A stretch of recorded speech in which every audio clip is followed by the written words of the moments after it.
어르신, 오늘은 외출 불가입니다. 방으로 빨리 돌아가세요. 평일 오전 요양원 1층 로비에는 사람들 발자국 소리가 끊이지 않았습니다. 유리문이 열릴 때마다 찬 공기가 스며들고 보호자들이 두 손 가득 과일 상자와 보온병을 들고 들어왔습니다. 안내 데스크 안쪽에 앉은 행정 직원. 최미정은 말끔한 코트를 입은 젊은 보호자를 보자마자 먼저 허리를 굽혔습니다. 어서 오세요. 은빛 요양원입니다. 그녀는 상냥한 목소리로 인사를 건네며 보호자의 손에서 서류를 받아들고 빠르게 컴퓨터를 두드렸습니다.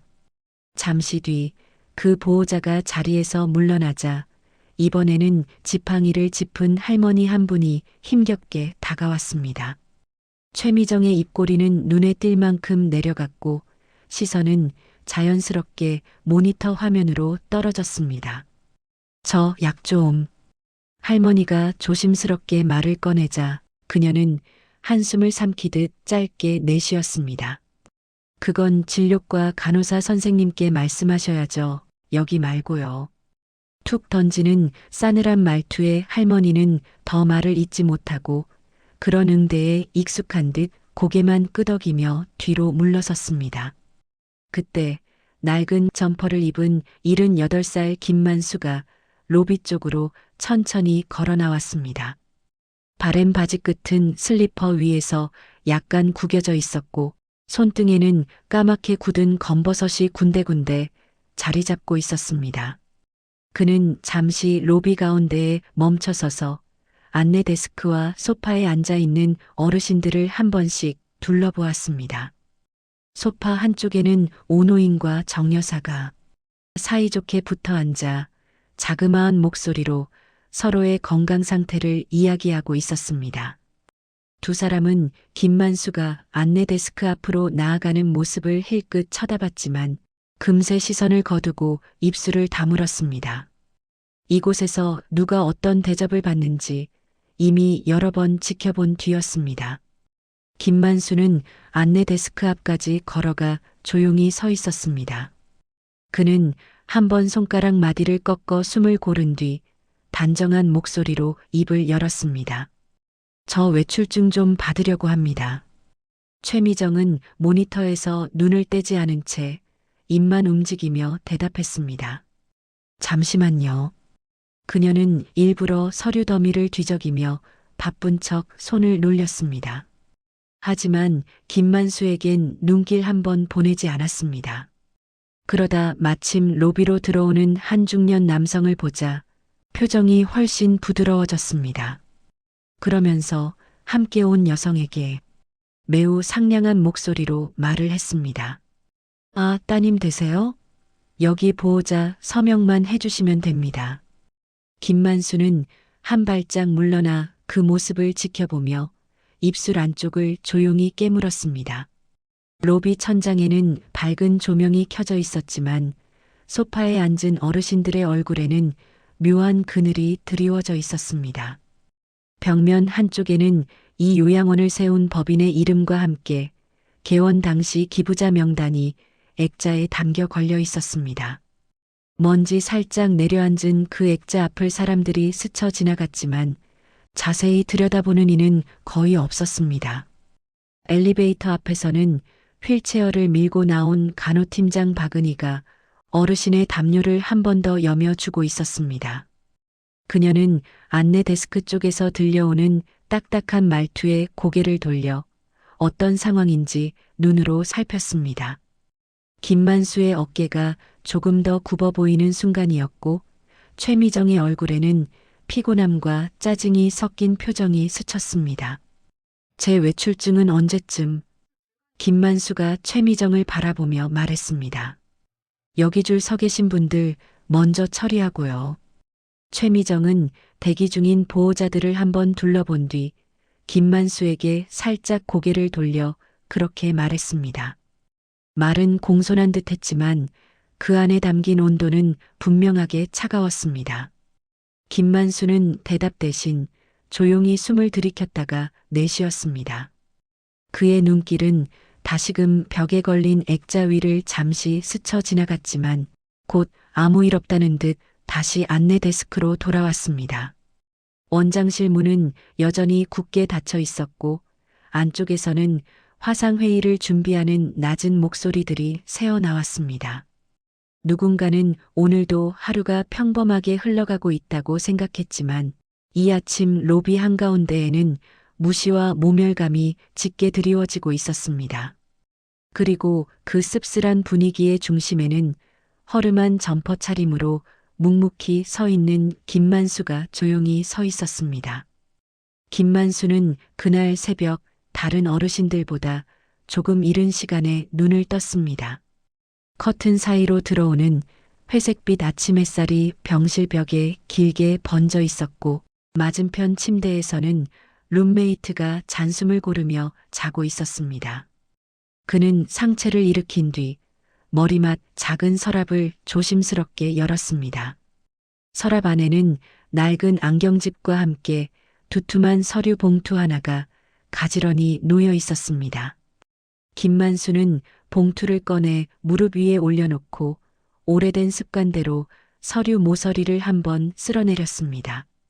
봉투 속에는 이 요양원을 운영하는 법인 이사회 명단, 최대 주주명의 증서, 그리고 자신이 기부한 금액과 지분율이 적힌 문서들이 차곡차곡 들어 있었습니다. 첫 장에는 설립 기부자 김만수라는 글자가 선명하게 인쇄되어 있었고 구석에는 개원 당시 찍은 사진이 작게 인쇄되어 있었습니다.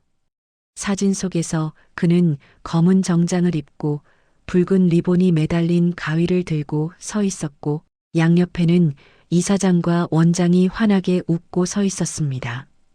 저 때는 나름 젊었구먼. 김만수는 혼잣말처럼 중얼거리며 잠시 눈을 감았다 떴습니다. 젊은 시절부터 그는 작은 공장을 일으켜 몇 번의 고비를 넘겼고 자식들 공부를 시키며 한 푼 두 푼 모아 지금의 재산을 이뤄왔습니다. 노년에 접어들어서는 언젠가는 나 같은 사람들도 편하게 지낼 곳이 있어야 한다는 생각으로 자신이 모은 돈의 상당 부분을 이 요양원 설립에 내놓았습니다. 그러나 막상 나이가 들고 몸이 약해지자 자식들의 얼굴을 볼 때마다 마음 한쪽이 무거워졌습니다. 아빠, 혼자 계시는 거 마음에 걸려요. 막내딸이 조심스레 말을 꺼냈던 날, 김만수는 웃으며 고개를 저었습니다. 너희가 오히려 힘들지. 난 이 나이에 혼자 들어가 편히 쉴 곳이 있으니 얼마나 다행이냐. 그는 자식에게 짐이 되는 노인이 되지 않겠다고 오래전부터 마음속으로 다짐해 왔습니다. 그 다짐의 끝에서 결국 자신이 기부해 만든 이 요양원의 입소자로 들어오는 길을 스스로 선택했습니다. 입소를 앞두고 그는 벽장에 걸려있던 값비싼 양복들을 차례로 정리했습니다. 한때 사람들 앞에서 강연을 하거나 이사회에 참석할 때 입었던 넥타이와 구두도 상자에 담겨 중고 상점으로 보내졌습니다. 대신 평범한 시장 상점에서 싸게 파는 점퍼와 바지를 몇 벌 사와 그중 가장 낡아 보이는 옷을 골라 입었습니다. 평생을 자신의 손목에서 바삐 움직이던 고급 시계를 풀어 막내딸에게 전했습니다. 아빠, 그래도 안에 계시면 시계는 필요하시잖아요. 그곳에 들어가서 시간을 보는 건 크게 의미가 없을 것 같구나. 그는 그렇게 스스로를 낮추고 아무도 자신을 설립자나 주주라고 알아보지 못하게 평범한 노인으로 요양원 생활을 시작했습니다. 그러면서 자식들의 명령 같은 당부를 했습니다. 내가 전화해서 얼굴 보고 싶다고 하기 전까진 요양원에 들락거리지들 마라. 그렇게 이곳 은빛 요양원에 들어온 지도 몇 달이 지났습니다. 생활이 오래될수록 김만수는 언제부턴가 이곳 분위기가 이상하다는 느낌을 받았습니다. 그런 느낌이 들 때면 가만히 로비에 내려가 소파에 앉아 오가는 사람들과 직원들의 표정과 말투를 살펴보게 되었습니다. 어떤 날은 보호자가 과일 상자를 들고 오면 직원들이 우르르 몰려와 인사를 했고 또 어떤 날은 같은 노인이 혼자 엘리베이터를 타고 내려오면 아무도 눈길을 주지 않았습니다. 외모가 단정하고 옷이 번듯한 노인에게는 어르신 여기 앉으세요라며 자리까지 마련해 주었지만 옷이 해지고 머리가 헝클어진 노인에게는 접수 창구를 가리키며 거기 줄 서세요라는 말만 툭 던졌습니다. 김만수는 그 모든 장면을 조용히 눈에 담았습니다. 노인들이 집처럼 지낼 수 있는 곳이 되길 바라며 만든 이 공간이 언제부터인가 사람을 골라서 친절을 베푸는 곳이 되어버렸다는 사실이 서서히 마음을 짓누르기 시작했습니다. 그는 작은 수첩을 꺼내 날짜와 함께 몇 가지 장면을 간단히 적어 내려갔습니다. 8월 7일 보호자 자주 오는 503호 어르신 외출증 바로 발급. 옆에 서 있던 407호 어르신은 2번 돌려보냄. 8월 8일 행색 초라한 노인에게 직원은 눈도 마주치지 않음. 그 메모들은 많지 않았지만 한 장 한 장이 김만수에게는 이 요양원의 민낯을 보여주는 증거처럼 느껴졌습니다. 그런 김만수에게 오늘 외출은 단순한 볼일만이 아니라 앞으로의 방향을 정하기 위한 일이기도 했습니다. 김만수는 서류 봉투를 다시 정리해 서랍 안에 넣고 조심스럽게 자물쇠를 잠갔습니다. 그리고 침대 옆에 걸어두었던 낡은 점퍼를 천천히 입으며 작은 결심을 마음속 깊은 곳에서 한 번 더 다져보았습니다. 이제는 뭔가 조치를 취해야 할 때야. 그냥 보고 있을 수만은 없겠어. 그날 아침 김만수는 평소보다 조금 더 오래 눈을 감고 누워 있었습니다.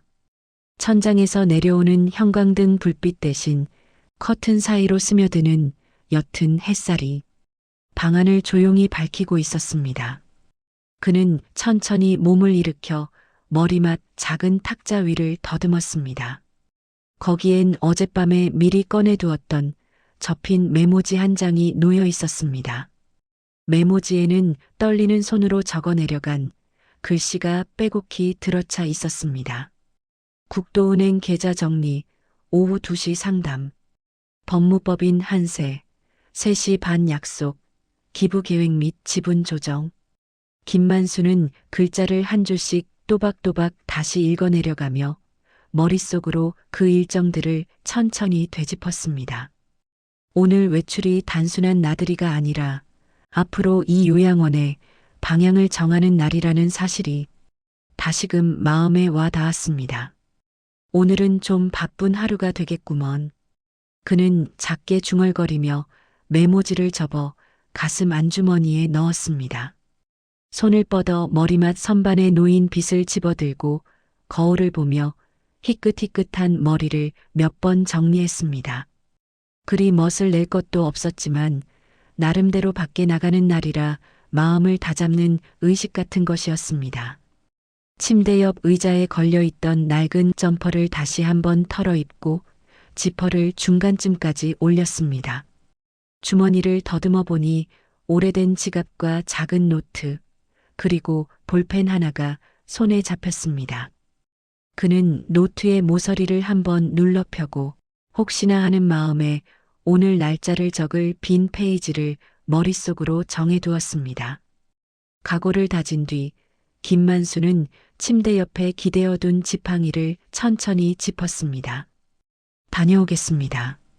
그가 작은 목소리로 인사를 건넸지만 룸메이트는 아직 꿈결 속에 있는지 대답 대신 가벼운 코 고는 소리만 흘러나왔습니다. 김만수는 문고리를 조용히 잡아당겨 병실 문을 열고 복도로 한 발 내디뎠습니다. 복도에는 아침 약 배달을 준비하는 간호사들의 발걸음과 카트 끄는 소리가 잔잔하게 이어지고 있었습니다. 반대편에서 걸어오던 간호사가 그를 보고 잠시 고개를 숙였습니다. 어르신, 어디 가세요? 응, 오늘 외출 좀 하려고. 외출증 받으러 내려가는 길이야. 김만수는 부드럽게 웃으며 대답했고 간호사는 짧게 조심해서 다녀오세요라고 인사를 남기고 다시금 멀어졌습니다. 복도 끝 엘리베이터 앞에 도착하자 이미 두세 명의 어르신들이 휠체어와 보행 보조기를 짚고 기다리고 있었습니다. 엘리베이터 문이 열리고 닫힐 때마다 식당으로 향하는 사람들, 물리치료실로 향하는 사람들, 각자의 사정이 담긴 얼굴들이 스쳐 지나갔습니다. 김만수는 벽에 붙은 커다란 시계를 올려다보았습니다. 아직 오전 시간이 넉넉했지만 외출증을 받는데 얼마나 시간이 걸릴지 알 수 없다는 생각에 마음 한구석이 조금 조급해졌습니다. 오늘은 제때만 끝나면 다행이지. 그는 속으로 중얼거리며 숨을 길게 내쉬었습니다. 엘리베이터 문이 다시 열렸고 김만수는 다른 어르신들과 함께 천천히 안으로 발을 들였습니다. 내려가는 동안의 짧은 침묵 속에서 그는 가슴 안주머니에 넣어둔 메모지와 노트의 존재를 다시 한번 떠올렸습니다. 1층에 도착하자 익숙한 로비 풍경이 시야에 들어왔습니다. 유리문 너머로는 차들이 오가는 소리가 희미하게 들리고 안내 데스크 주변에는 이미 몇 명의 보호자들이 서류를 들고 줄을 서 있었습니다. 김만수는 엘리베이터에서 한 발 물러나 먼저 주변을 둘러보았습니다. 소파에 앉은 오 노인과 정 여사의 모습도 눈에 들어왔고 안내 데스크 너머에서 바쁘게 모니터를 바라보는 최미정의 옆얼굴도 보였습니다. 그는 지팡이를 조금 더 단단히 쥐고 데스크 쪽으로 천천히 걸어가기 시작했습니다.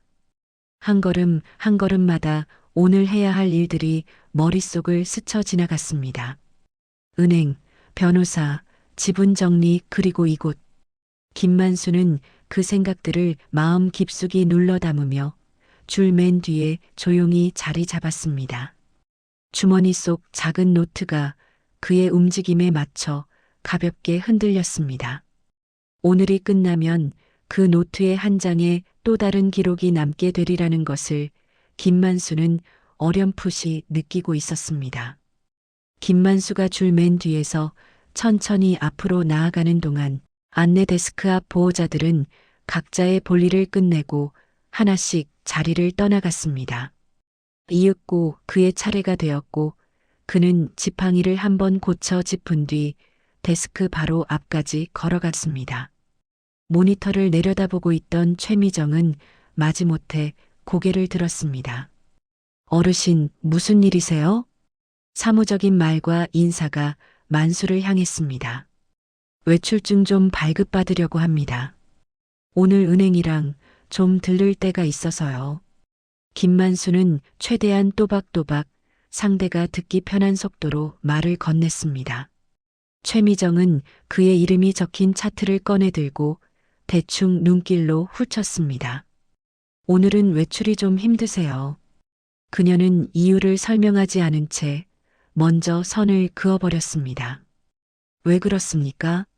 담당 선생님께 이야기하고 허락은 이미 받아놨는데요.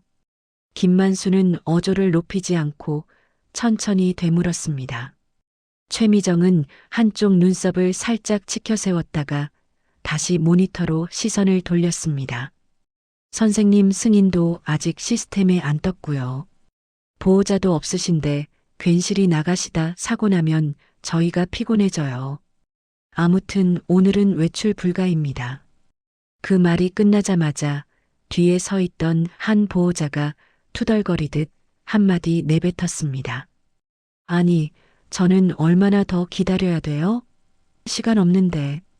그 말에 최미정은 서둘러 보호자 쪽으로 몸을 돌리며 더 부드러운 표정을 지었습니다. 아, 금방 처리해 드릴게요. 여기에 서명 한 번만 해주세요. 김만수는 자연스레 한 발짝 옆으로 밀려난 모양새가 되었습니다. 잠시 뒤 보호자가 자리를 뜨자 그는 다시 데스크 앞으로 다가갔습니다. 아까 말씀드린 외출건 말입니다. 오늘 꼭 다녀와야 해서요. 그의 목소리에는 간절함보다는 상황을 차분히 설명하려는 의지가 담겨 있었습니다. 그러나 최미정은 이번에는 다른 서류철을 꺼내며 고개를 가로저었습니다. 담당 주치의 허락이 아직 시스템에 안 올라왔다고 말씀드렸잖아요. 저희는 기록 없으면 처리 못합니다. 바로 옆에서 업무를 정리하던 다른 직원이 힐끔 고개를 돌렸습니다. 그는 알고 있었습니다. 아침해진 때 주치의가 외출이 가능한 어르신들의 명단을 이미 구두로 지시했다는 사실을요. 간호팀장 박은희 역시 그 자리에 있었고 메모를 해두기도 했습니다. 복도 쪽에서 로비를 바라보던 박은희는 익숙한 장면이 또 반복되는 것을 느끼며 천천히 다가오고 있었습니다. 최 선생님, 아까 4층 회진 때 주치의 선생님이 김만수 어르신 외출 가능하다고. 박은희가 조심스럽게 말을 꺼내자 최미정은 말끝을 잘랐습니다. 아, 그건 구두로만 말씀하신 거잖아요. 시스템에 안 찍히면 저희는 책임 못 져요. 말은 규정을 앞세운 것처럼 들렸지만 표정에는 피곤함과 귀찮음이 섞여 있었습니다. 박은희는 더 말을 잇지 못하고 잠시 눈을 내리깔았습니다. 데스크 근처 소파에 앉아있던 오 노인이 옆 사람에게 속삭이듯 말했습니다. 저분 지난번에도 외출증 못 받아서 그냥 올라가시더라고. 정 여사는 고개를 끄덕이며 낮게 답했습니다. 우린 뭐 매번 그러지. 보호자 자주 오는 사람들만 바로 해주고. 둘 사이에 오가는 말은 크지 않았지만 그 안에 담긴 체념은 묵직했습니다. 김만수는 세 번째로 다시 입을 열었습니다. 규정이 그렇다면 제가 서류에 사인이라도 하지요. 만일 무슨 일 생겨도 제 책임이라는 걸로. 그의 제안은 직원들의 부담을 덜어주려는 계산 끝에 나온 말이기도 했습니다. 그러나 최미정의 얼굴에는 오히려 부담이 더해진 듯한 기색이 스쳤습니다. 어르신, 그렇게 쉽게 말할 일이 아니에요. 저희도 규정 어기면 혼납니다. 그녀는 옆자리 직원 쪽으로 몸을 기울이며 작게 중얼거렸습니다. 보호자도 잘 안 오는 분인데 괜히 외출 내줬다가 쓰러지기라도 하면 얼마나 골치 아프겠어요. 그 말은 속삭였지만 완전히 숨길 만큼 작지는 않았습니다. 바로 근처에 있던 몇몇 어르신과 보호자들의 귀에 그 말은 그대로 전해졌습니다. 김만수는 그 말이 자신을 향한 것임을 금방 알아차렸습니다. 순간 그의 가슴 한가운데에서 묵직한 것이 한번 내려앉는 듯 했습니다.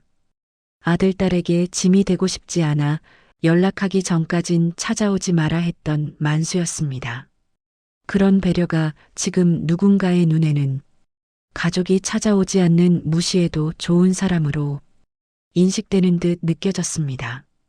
그는 잠시 고개를 숙였다가 다시 들었습니다. 얼굴에는 화를 억누르는 기색 대신 더 이상 물러서지 않겠다는 단단한 결심이 떠올라 있었습니다. 그럼 외출이 안 된다는 걸 문서로 하나 써주실 수 있겠습니까? 김만수는 최대한 담담한 목소리로 말했습니다. 오늘 10월 8일 외출증 신청했으나 직원 판단으로 거절되었다. 이렇게요. 그 말에 최미정은 난감하다는 듯 눈을 크게 떴습니다. 어르신, 그런 걸 왜 써요? 굳이 그렇게까지 하실 필요가. 제가 필요해서 그렇습니다. 김만수는 더 이상 길게 설명하지 않았습니다. 그의 어조는 높지 않았지만 문장 하나하나에 묵직한 힘이 실려 있었습니다. 근처에서 서류를 정리하던 젊은 직원 한 명이 손을 멈추고 두 사람을 번갈아 바라보았습니다. 로비 전체의 공기가 누가 먼저랄 것도 없이 서서히 굳어가는 듯 했습니다. 소파에 앉아있던 오 노인은 등을 더 꼿꼿이 세워 그들을 바라보며 말했습니다. 저렇게까지 말씀하시는데 외출증 좀 내주면 어디가 덧나나? 그의 속삭임에 정 여사가 작은 한숨을 내쉬며 답했습니다. 암튼 저것들은 지들 편한 대로만 저러지. 보호자가 오거나 뭐 좀 있어 보이는 양반들한테만 살살거리고 둘의 눈길은 자연스럽게 김만수의 뒷모습으로 향했습니다. 박은희 간호사는 더 이상 보고만 있을 수 없다는 생각이 들었습니다. 원장님께 한번 여쭤보는 게 어떨까요? 그녀가 제안하자 최미정은 손을 내저으며 말을 잘랐습니다. 원장님 바쁘신 거 모르세요? 이런 사소한 일까지 보고하면 저만 눈치 보입니다. 사소한 일이라는 표현이 입 밖으로 나온 순간 박은희의 눈썹이 미세하게 떨렸습니다. 김만수는 더 말을 이어가지 않았습니다. 대신 한 걸음 물러나 로비 전체를 둘러보았습니다. 유리문, 소파, 안내데스크, 벽에 걸린 액자, 그리고 그 액자 속 작게 인쇄된 자신의 이름까지 눈에 들어왔습니다. 마음속 어디선가 마지막 남은 인내심이 천천히 바닥으로 떨어지는 소리를 듣는 것 같았습니다. 그래, 알겠습니다. 그가 짧게 그렇게 말하고 돌아서려는 순간 주머니 속 휴대전화가 손끝에 닿았습니다. 김만수는 잠시 눈을 감았다가 조용히 휴대전화를 꺼내 들었습니다. 그리고 이 상황을 그냥 넘기지 않겠다는 결심과 함께 한 사람의 번호를 떠올리기 시작했습니다. 로비의 시간은 겉으로 보기엔 그대로 흘러가고 있었지만 눈에 보이지 않는 인내심의 경계선은 이미 무너지고 있었습니다. 김만수는 손에 쥔 휴대전화를 잠시 바라보았습니다. 오래도록 찾지 않아 잊어버린 듯 했던 번호가 오늘만큼은 또렷하게 떠올랐습니다. 그는 숨을 한번 고르고 조용히 숫자 버튼을 눌렀습니다. 귓가에서는 뚜뚜하는 호출음이 규칙적으로 울렸습니다. 예, 회장님, 안녕하세요. 그간 잘 지내셨어요? 전화기 너머에서 들려온 목소리는 낮지만 반갑게 울리는 중년 남자의 음성이었습니다. 김만수는 주변을 한번 둘러본 뒤 조금 몸을 돌려 안내 데스크와 떨어진 방향을 향해 섰습니다. 윤이사, 오랜만이야. 지금 나 요양원 로비인데 얼굴 좀 잠깐 볼 수 있을까? 그는 간결하고 짧게 말을 했습니다. 전화 건너편은 잠시 조용해졌습니다. 지금이요? 무슨 일이라도. 요양원 운영에 심각한 문제가 있어 보이네. 김만수의 목소리는 낮았지만 어딘지 모를 단호함이 느껴졌습니다. 이사장님도 근처에 있으면 같이 좀 모시고 오시게. 통화가 끝나자 그는 아무 일 없었다는 듯 휴대전화를 주머니에 넣었습니다. 안내 데스크 쪽에서는 여전히 서류 넘기는 소리와 키보드 타이핑 소리가 이어지고 있었습니다. 최미정은 잠시 그를 힐끔 쳐다보았지만 곧바로 모니터로 눈을 돌렸습니다. 그러면서 짜증 섞인 목소리로 한마디 덧붙였습니다. 어르신, 아까 말씀드렸잖아요. 오늘은 외출 어렵다고요. 방으로 돌아가세요. 그녀는 이미 대화가 끝난 문제라는 듯 목소리에 마침표를 찍었습니다. 김만수는 데스크 정면에서 한 걸음 물러나 로비 중앙에 놓인 화분 옆에 서 있었습니다. 그는 더 이상 말을 보태지 않은 채 조용히 그 자리를 지키기로 했습니다. 소파에 앉아있던 오 노인이 먼저 눈치챘습니다. 오늘은 그냥 안 올라가시네. 그의 작은 중얼거림에 정 여사가 고개를 기울였습니다. 조용하던 로비는 어느새 알 수 없는 긴장감으로 서서히 가라앉고 있었습니다. 잠시 후 입구 유리문이 활짝 열리며 차가운 바람이 밀려 들어왔습니다. 밖에 서 있던 경비원이 허리를 굽혀 인사를 하더니 문을 양손으로 붙잡고 서 있었습니다. 검은색 승용차에서 내린 정장 차림의 남자 둘이 빠른 걸음으로 건물 안으로 들어왔습니다. 맨 앞에 선 남자는 이 요양원을 운영하는 법인 이사장, 그 옆에는 윤 이사가 뒤따르고 있었습니다. 그들의 구두 소리가 로비 바닥을 규칙적으로 울리며 한 걸음씩 안쪽으로 다가왔습니다. 어이쿠, 이사장님 오셨네? 근처에 있던 직원 하나가 먼저 눈치채고는 허겁지겁 허리를 굽혔습니다. 최미정도 그제야 자리에서 벌떡 일어나 서류를 내려놓고 고개를 숙였습니다. 그러나 이사장의 시선은 안내 데스크가 아니라 로비에서 누군가를 급히 찾고 있었습니다. 그런 그들을 본 김만수가 그들을 향해 천천히 손을 들었습니다. 회장님, 오래간만에 뵙습니다. 이사장은 한치의 망설임도 없이 김만수 앞으로 다가가 두 손을 모아 인사했습니다. 윤이사 역시 옆에서 고개를 깊이 숙였습니다. 회장님, 연락 주셔서 감사합니다. 먼 곳까지 오실 정도면 뭔가 큰 문제라도. 그의 말에 김만수는 가볍게 고개만 끄덕였습니다. 주변에 있던 보호자들과 어르신들은 방금 전까지 허름한 노인이라 여겼던 이 사람을 향해 쏟아지는 공손한 태도에 눈을 크게 떴습니다. 최미정의 얼굴에서는 순식간에 핏기가 사라졌습니다. 방금 전까지 귀찮다는 기색을 숨기지 않던 표정은 온데간데 없고 입술이 미세하게 떨리고 있었습니다. 그녀는 상황을 이해하려는 듯 김만수와 이사장을 번갈아 쳐다보았습니다. 한동안 벽에 걸린 액자로만 존재하던 요양법인 설립자 겸 최대 기부자가 지금 로비 한가운데 서 있습니다. 소파에 앉아있던 오 노인은 정 여사의 팔을 슬쩍 잡으며 속삭였습니다. 저분 저기 액자에 적힌 이름 아닌가? 정 여사는 벽을 한번 바라보고 다시 김만수에게 눈길을 돌렸습니다. 그러게 말이야. 우리가 매일 보고도 몰랐네. 난 그냥 이름이 비슷한가 싶었는데.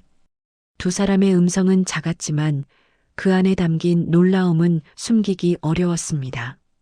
근처에 있던 보호자들도 서류를 든 손을 잠시 멈추고 상황을 지켜보는데 집중했습니다. 이사장은 원장실 쪽을 향해 고개를 돌렸습니다. 원장님은 아직 안 내려오셨습니까? 윤 이사가 당황한 표정으로 휴대전화를 꺼내들며 대답했습니다. 곧 내려오신다고 합니다.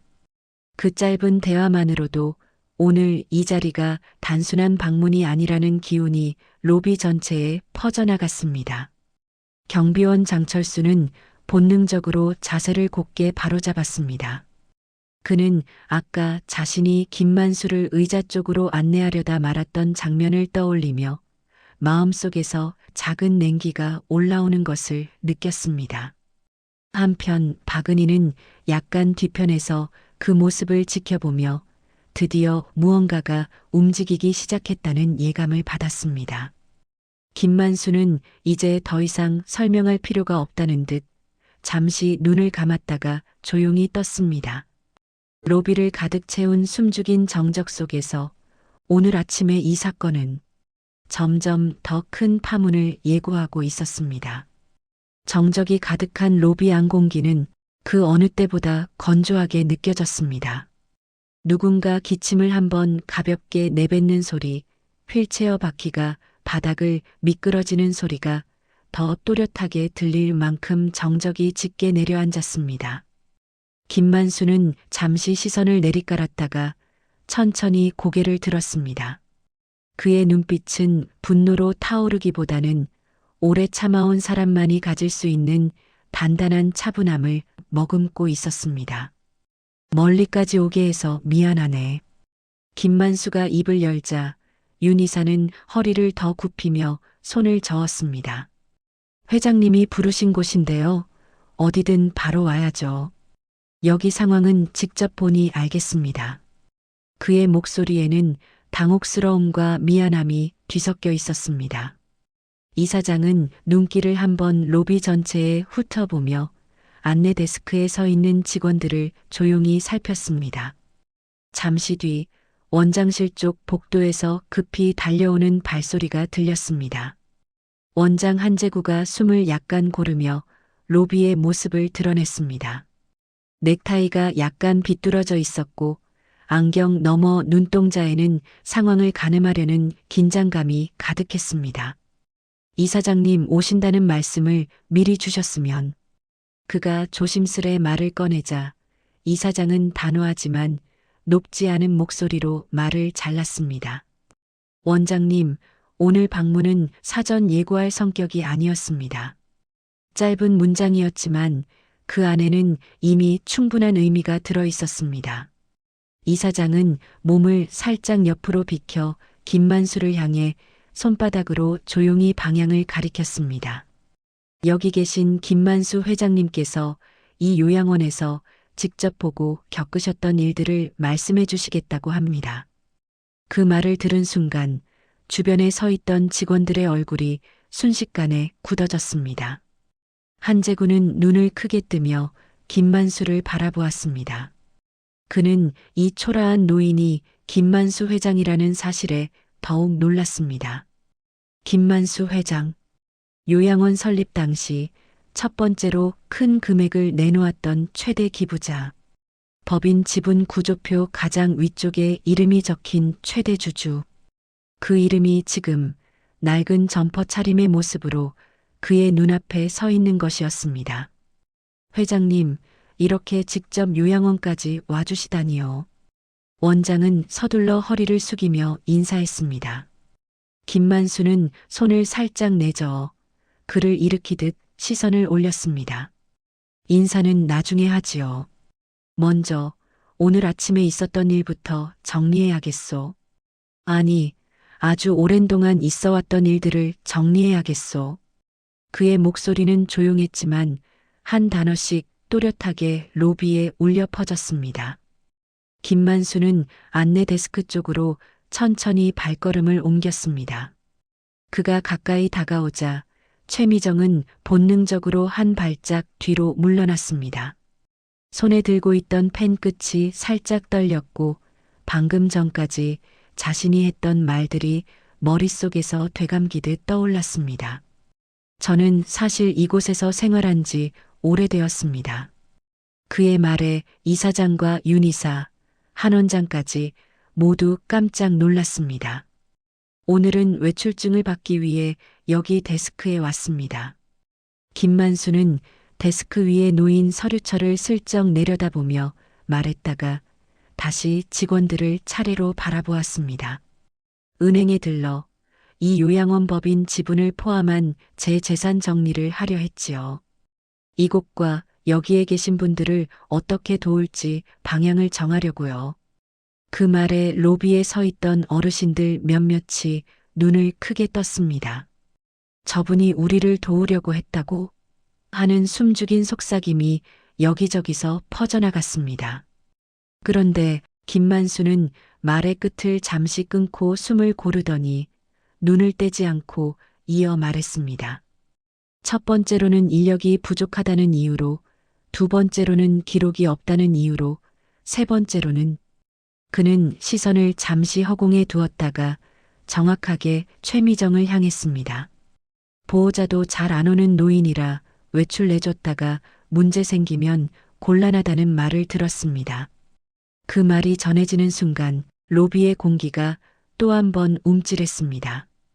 그런데 이런 응대는 오늘만의 일이 아니고 또 저 혼자만이 겪는 일이 아니었습니다. 직원들 몇 명은 놀란 눈으로 서로를 쳐다보았고 박은희는 입술을 꼭 깨물었습니다. 이사장은 고개를 천천히 돌려 최미정을 바라보며 물었습니다. 지금 말씀하신 내용이 사실입니까? 최미정은 얼굴이 순식간에 붉어졌다가 하얗게 질렸습니다. 입술이 몇 번이나 떨렸지만 쉽게 말이 나오지 않았습니다. 저는 그저 규정 때문에 혹시라도 사고가 나면. 그녀의 변명은 시작부터 힘을 잃고 있었습니다. 말끝마다 스스로도 확신하지 못하는 흔들림이 묻어났습니다. 윤이사는 서류 가방에서 한 종이 뭉치를 꺼냈습니다. 며칠 전 정기 보고를 위해 받아두었던 요양원 상담 기록과 민원 내역이었습니다. 윤이사가 김만수를 바라보며 입을 뗐습니다. 회장님께서 말씀해 주셨지만 이번 보고서에도 이렇게 익명의 민원이 많이 들어왔습니다. 보호자가 없거나 방문객이 자주 없는 어르신들을 무시하고 무례하게 대한다는 내용이었습니다. 그가 조심스럽게 말을 이었고 그 말은 김만수가 이제 막 꺼낸 말과 같았습니다. 원장 한재구는 땀인지 긴장 때문인지 이 말을 한번 훔쳤습니다. 그동안 제가 현장을 세밀하게 살피지 못한 책임이 크네요. 그는 스스로를 향해 말하는 듯 중얼거렸습니다. 그러나 그 말이 진심이든 변명이든 로비에 모인 사람들의 눈길은 이미 다른 곳을 향하고 있었습니다. 허름한 점퍼를 입은 노인 한 사람에게로 말이죠. 김만수는 잠시 고개를 숙였다가 벽에 걸린 액자를 가리키며 천천히 걸음을 옮겼습니다. 액자 속 글자들이 햇빛을 받아 희미하게 반짝이고 있었습니다. 이 요양원을 처음 만들 때 있는 사람이나 없는 사람이나 똑같이 대접받을 수 있는 곳이 되면 좋겠다고 생각하며 돈을 냈지요. 김만수의 목소리는 떨리지 않았습니다. 하지만 그 말을 듣는 사람들 가슴속에서는 묵직한 파문이 일렁이고 있었습니다. 저도 이젠 나이가 들다 보니 이곳에 와서 그냥 평범하게 조용히 지내고 싶었습니다. 물론 한편으론 직원들이 어르신들을 어떻게 대하는지 제 눈으로 확인해 보고도 싶었습니다. 그는 한 단어를 눌러 담듯 말했습니다. 그러고는 아주 짧은 한숨을 내쉬었습니다. 이젠 이대로 둬선 안 된다는 생각이 듭니다. 그의 말이 로비 천장까지 닿았다가 내려오는 듯 했습니다. 오 노인과 정 여사는 서로의 손등을 꼭 잡았습니다. 보호자들 역시 누구랄 것도 없이 고개를 떨구거나 김만수와 액자를 번갈아 바라보았습니다. 누군가 가볍게 훌쩍이는 소리를 냈지만 누구도 그 사람을 돌아보지 않았습니다. 이사장은 고개를 깊이 숙였습니다. 회장님, 부끄럽습니다. 윤 이사도 따라 허리를 굽혔습니다. 원장 역시 더는 변명하지 못하고 그대로 고개를 떨군 채 서 있었습니다. 그들의 자세는 비단 한 사람에게만이 아니라 이 공간을 함께 사용하는 모든 어르신에게 바쳐야 할 사과처럼 보였습니다. 김만수는 한 손으로 지팡이를 꼭 쥐고 다른 손으로 가슴 안주머니를 한번 가볍게 눌렀습니다. 그 안에는 정리하려 했던 일들이 적힌 메모지와 외출 신청서가 들어 있었습니다. 그는 속으로 오늘 외출은 여기서부터 시작이겠구나 하고 생각했습니다. 은행과 법무법인으로 향하려던 발걸음은 잠시 멈추었지만 이 로비에서부터 다른 종류의 정리가 시작되고 있다는 것을 누구보다 또렷하게 느끼고 있었습니다. 잠깐의 정적 뒤에 이사장은 안내 데스크 앞쪽으로 한 걸음 더 나섰습니다. 그는 로비에 모여있는 어르신들과 보호자들을 차례로 둘러보며 낮지만 또렷한 목소리로 말을 건넸습니다. 오늘 이 자리에 계신 분들 중에서 평소에 불편하셨던 점이 있으시면 솔직하게 말씀해 주시면 좋겠습니다. 그 한마디는 그동안 눌려있던 마음을 꺼내도 괜찮다는 신호처럼 들렸습니다. 처음에는 누구도 쉽게 입을 떼지 못했습니다. 눈길들은 서로를 스치고 지나갔지만 입술은 굳게 다물려 있었습니다. 그러다 소파에 앉아있던 오 노인이 지팡이를 한번 바닥에 톡 치고 천천히 일어섰습니다. 허리가 구부정했지만 눈빛만큼은 또렷했습니다. 내가 한마디는 해야겠구먼. 오 노인의 목소리는 크지 않았지만 로비에 모여있는 사람들에게 고르게 퍼져나갔습니다. 나는 여기 들어온 지 벌써 1년이 넘었어. 보호자는 멀리 살아서 자주 못 와. 그거야 형편이 어려우니 이해하지. 근데 그게 직원들이 나를 대하는 기준이 되는 건 아무리 생각해도 아닌 것 같더라고. 그는 한번 숨을 고르고 이어 말했습니다.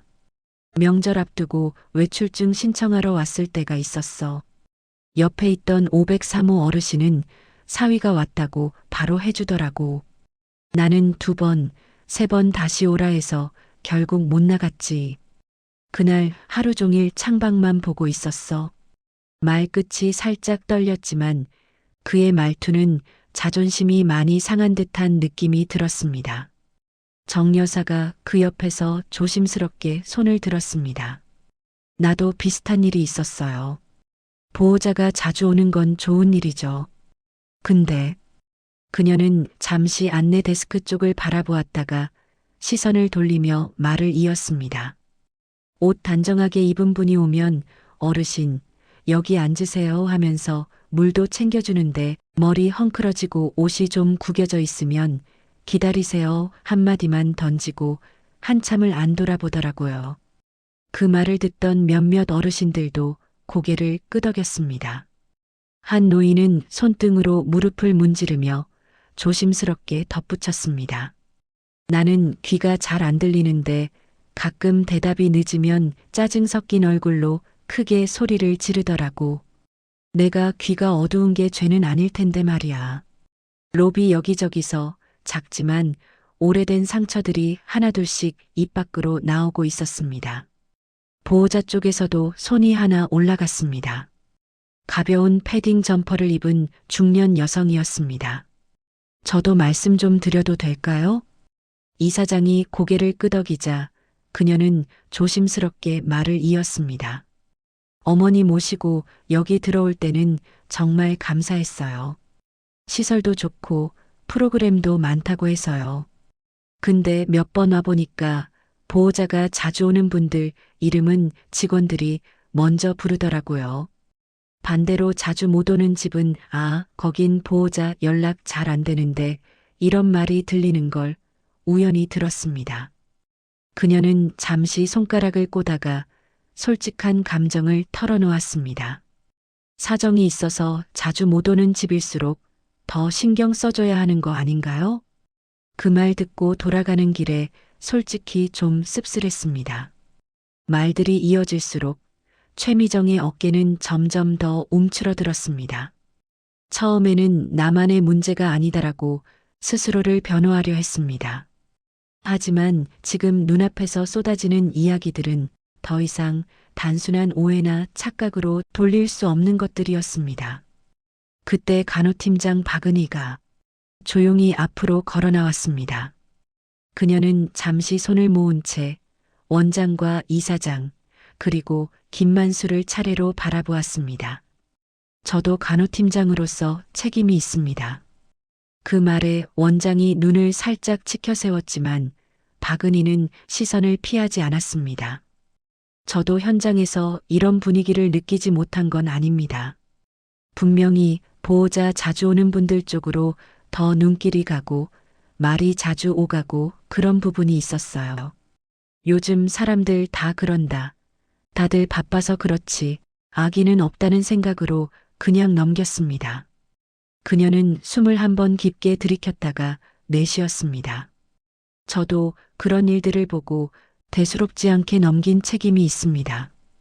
그간의 일들은 누구 하나의 잘못이라기보다 우리 모두의 책임이라고 생각합니다.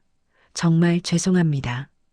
그녀의 목소리는 끝으로 갈수록 조금씩 떨렸지만 눈빛만큼은 도망치지 않았습니다. 원장 한재구는 그 말을 듣고 잠시 눈을 감았다 떴습니다. 그는 사람들 앞에서 변명 대신 짧은 한마디를 선택했습니다. 제가 현장을 제대로 보지 않았습니다.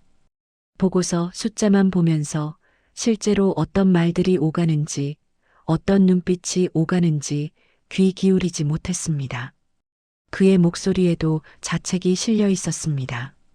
이사장은 손등으로 턱을 한번 쓸며 로비를 천천히 한 바퀴 둘러보았습니다. 오늘 들은 말씀들은 여기 계신 분들만의 이야기가 아닐 수도 있습니다. 그는 벽에 걸린 액자를 잠시 바라보며 말을 이었습니다. 우리가 만들고 운영한다고 해서 저절로 좋은 곳이 되는 건 아니겠지요. 하루하루 어르신과 마주하는 사람들의 말투, 표정, 그 작은 것들이 이 요양원의 얼굴이라는 걸 오늘에서야 뼈저리게 느끼고 있습니다. 잠시 침묵이 흘렀습니다. 그 침묵은 어색함이 아니라 자신의 자리를 돌아보게 만드는 조용한 울림에 가까웠습니다. 김만수는 그 침묵 속에서 낮게 한마디를 더 보탰습니다. 사람이 사람을 대하는 자리는 결국 겉으로 드러나게 돼 있습니다. 그는 손가락으로 지팡이 손잡이를 천천히 문질렀습니다. 나는 이곳이 돈 있는 노인만 편한 곳이 되지 않기를 바랐습니다. 그런데 오늘 이야기를 들어보니 이미 어느 쪽으로 기울어 있었던 것 같네요. 그의 말은 누군가를 향한 날선 비난이라기보다 더 이상 외면할 수 없는 현실을 짚어내는 진단에 가까웠습니다. 로비 구석에 서 있던 젊은 직원 하나가 살짝 고개를 숙였습니다. 그는 입사한 지 얼마 되지 않았지만 선배들이 하는 말을 따라 웃고 고개 끄덕였던 날들을 떠올리고 있었습니다. 저도 많이 배웠습니다. 앞으로는 그런 말들 그냥 넘기지 않겠습니다. 작게 중얼거린 그의 다짐은 누구에게 들리지 않아도 스스로에게는 충분한 약속이었습니다. 이사장은 원장 쪽으로 몸을 돌렸습니다. 원장님, 이 일은 오늘 여기서만 듣고 끝낼 수 있는 이야기가 아닙니다. 직원 교육과 인사, 운영 규정까지 전부 다시 살펴봐야 할 것 같습니다. 그 말은 곧 이 요양원이 바뀌어야 한다는 공식 선언과도 같았습니다. 원장은 고개를 끄덕이며 대답했습니다. 예, 오늘 바로 임시회의를 소집해서 관리팀과 함께 대책을 마련하겠습니다. 어르신들께서 오늘 용기 내어주신 말씀 흘려듣지 않겠습니다. 로비 공기는 여전히 무거웠지만 아까와는 다른 방향으로 무게가 옮겨지고 있었습니다. 숨죽여 참고 있던 서운함과 분노는 조금씩 풀려나고 대신 앞으로 무엇이 달라질지 지켜보려는 눈빛들이 모여들고 있었습니다. 김만수는 그런 시선들 사이를 한번 훑어보고 조용히 고개를 끄덕였습니다. 그에게 오늘은 단지 한 번의 외출이 막힌 날이 아니었습니다. 자신이 만든 공간의 속살을 직접 마주하는 날이었고 그 속살을 모두에게 보여주는 순간이기도 했습니다. 요양원의 민낯은 이제 가려지지 않았습니다. 그리고 바로 그 자리에서 변화의 첫 단추가 끼워지고 있었습니다. 며칠 뒤 요양원 로비에는 낯선 긴장감 대신 잔잔한 분주함이 감돌고 있었습니다. 벽면 게시판 한가운데에는 새로 출력된 공지문이 가지런히 붙어 있었고 그 아래에는 어르신들이 읽기 쉽게 큼지막한 글씨로 외출 절차와 면회 안내가 정리되어 있었습니다. 어르신의 요청은 사소한 것이 아닙니다라고 가장 위에 굵게 적혀 있었습니다. 법인 이사회는 그날 오후까지 이어진 회의 끝에 요양원 운영 전반을 손보겠다는 결정을 내렸습니다. 외출증 발급 기준과 상담 기록, 민원 처리 방식까지 모두 문서로 남기고 보호자 방문 여부와 상관없이 동일한 기준으로 어르신을 대하라는 조항이 새 규정에 추가되었습니다. 며칠 사이 행정실 책상 위에는 새로운 서류철과 교육 자료들이 차곡차곡 쌓여갔습니다. 직원 교육은 여러 차례에 나누어 진행되었습니다. 근무조별로 돌아가며 교육을 받도록 일정을 짰습니다. 프로젝터 화면에는 어르신 인권이라는 제목과 함께 실제 생활 속에서 벌어질 수 있는 장면들이 사진과 글로 정리되어 있었습니다. 박은희는 교육 진행자로 나섰습니다. 그녀는 준비해온 자료를 넘기면서 다소 긴장된 목소리로 첫마디를 건넸습니다. 우리가 매일 보는 건 어르신들의 모습이지만 어르신들은 매일 우리를 통해 이 요양원을 봅니다. 그 말에 몇몇 직원들은 눈길을 내려다보며 조용히 숨을 고르기도 했습니다. 교육이 끝난 뒤 서명란에는 한 사람 한 사람의 이름이 적혔습니다. 이름을 적는 손길은 무겁기도 했지만 그 안에는 적어도 이전과는 다른 책임감이 조금씩 스며들고 있었습니다. 그 자리에 최미정도 서 있었습니다.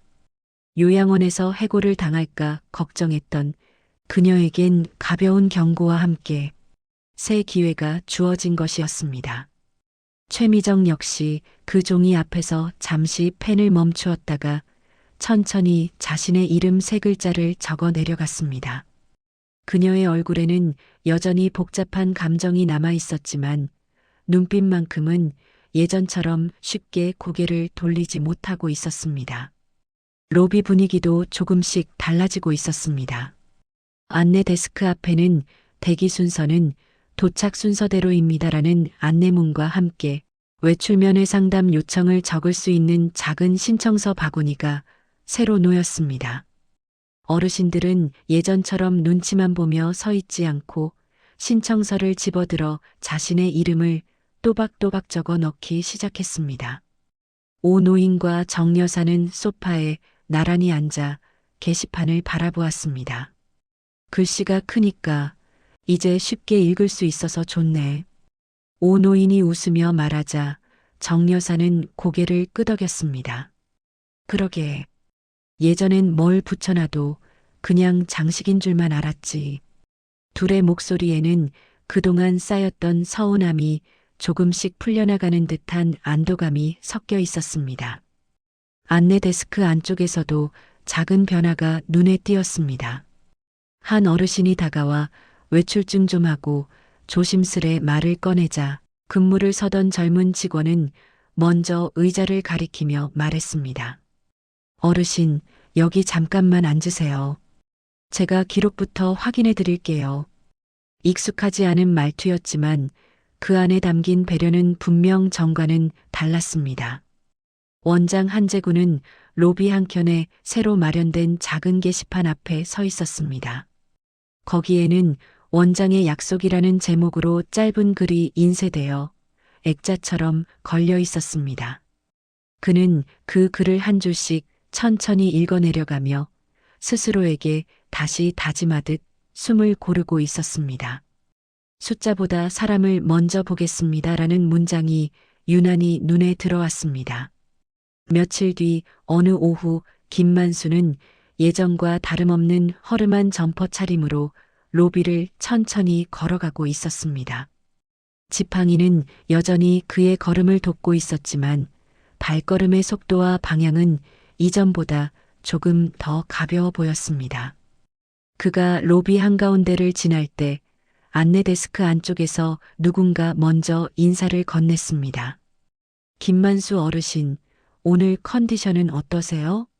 최미정의 목소리였습니다.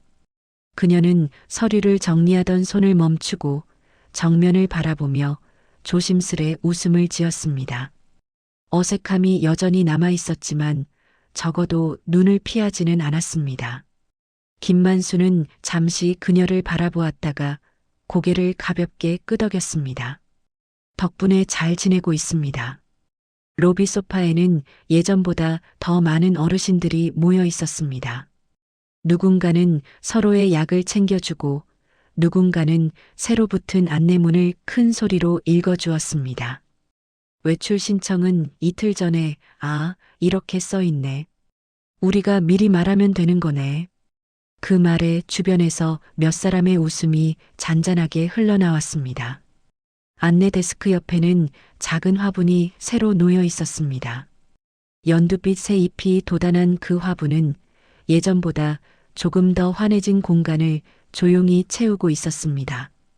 김만수는 그 화분 앞에 잠시 멈춰 섰습니다. 옛날 공장 사무실 한켠에 두었던 화분이 떠올랐고 그때도 사람들 사이 분위기를 바꾸고 싶어 작은 것부터 시작했었다는 기억이 스쳤습니다. 이곳도 그렇게 바뀔 수 있겠지. 그는 마음속으로 중얼거리며 화분잎을 손끝으로 살짝 향해 보았습니다. 누군가는 여전히 변화를 반신반의할지도 몰랐습니다. 하지만 적어도 이제 이곳에서 나누어지는 말과 눈길이 바뀌고 있다는 사실만큼은 분명해 보였습니다. 김만수는 천천히 고개를 들어 로비 전체를 둘러보았습니다. 유리문, 소파, 안내 데스크, 벽에 걸린 액자, 그리고 그 앞을 오가는 사람들. 불과 며칠 전과 같은 풍경이지만 그 안을 채우는 온도는 확실히 달라져 있었습니다. 이제야 조금은 사람이 사람답게 대접받겠구먼. 그는 속으로 조용히 말한 뒤 지팡이를 짚고 복도 쪽으로 걸음을 옮겼습니다. 그의 뒷모습 뒤로 로비에는 어르신들의 낮은 웃음소리와 직원들의 또렷한 인사말이 따뜻하게 번져나가고 있었습니다. 요양원이라는 이름 아래 늦게나마 시작된 변화는 그렇게 일상의 풍경 속으로 스며들고 있었습니다. 안녕하세요. 내 말 좀 들어보소 인생사연 채널입니다. 이번 이야기가 좋았다면 좋아요와 구독 눌러주세요. 그리고 여러분이 어디 계신지 댓글로 남겨주시고 여러분의 이야기도 들려주세요. 늘 건강과 행운이 여러분과 함께 하길 기도드리겠습니다. 감사합니다.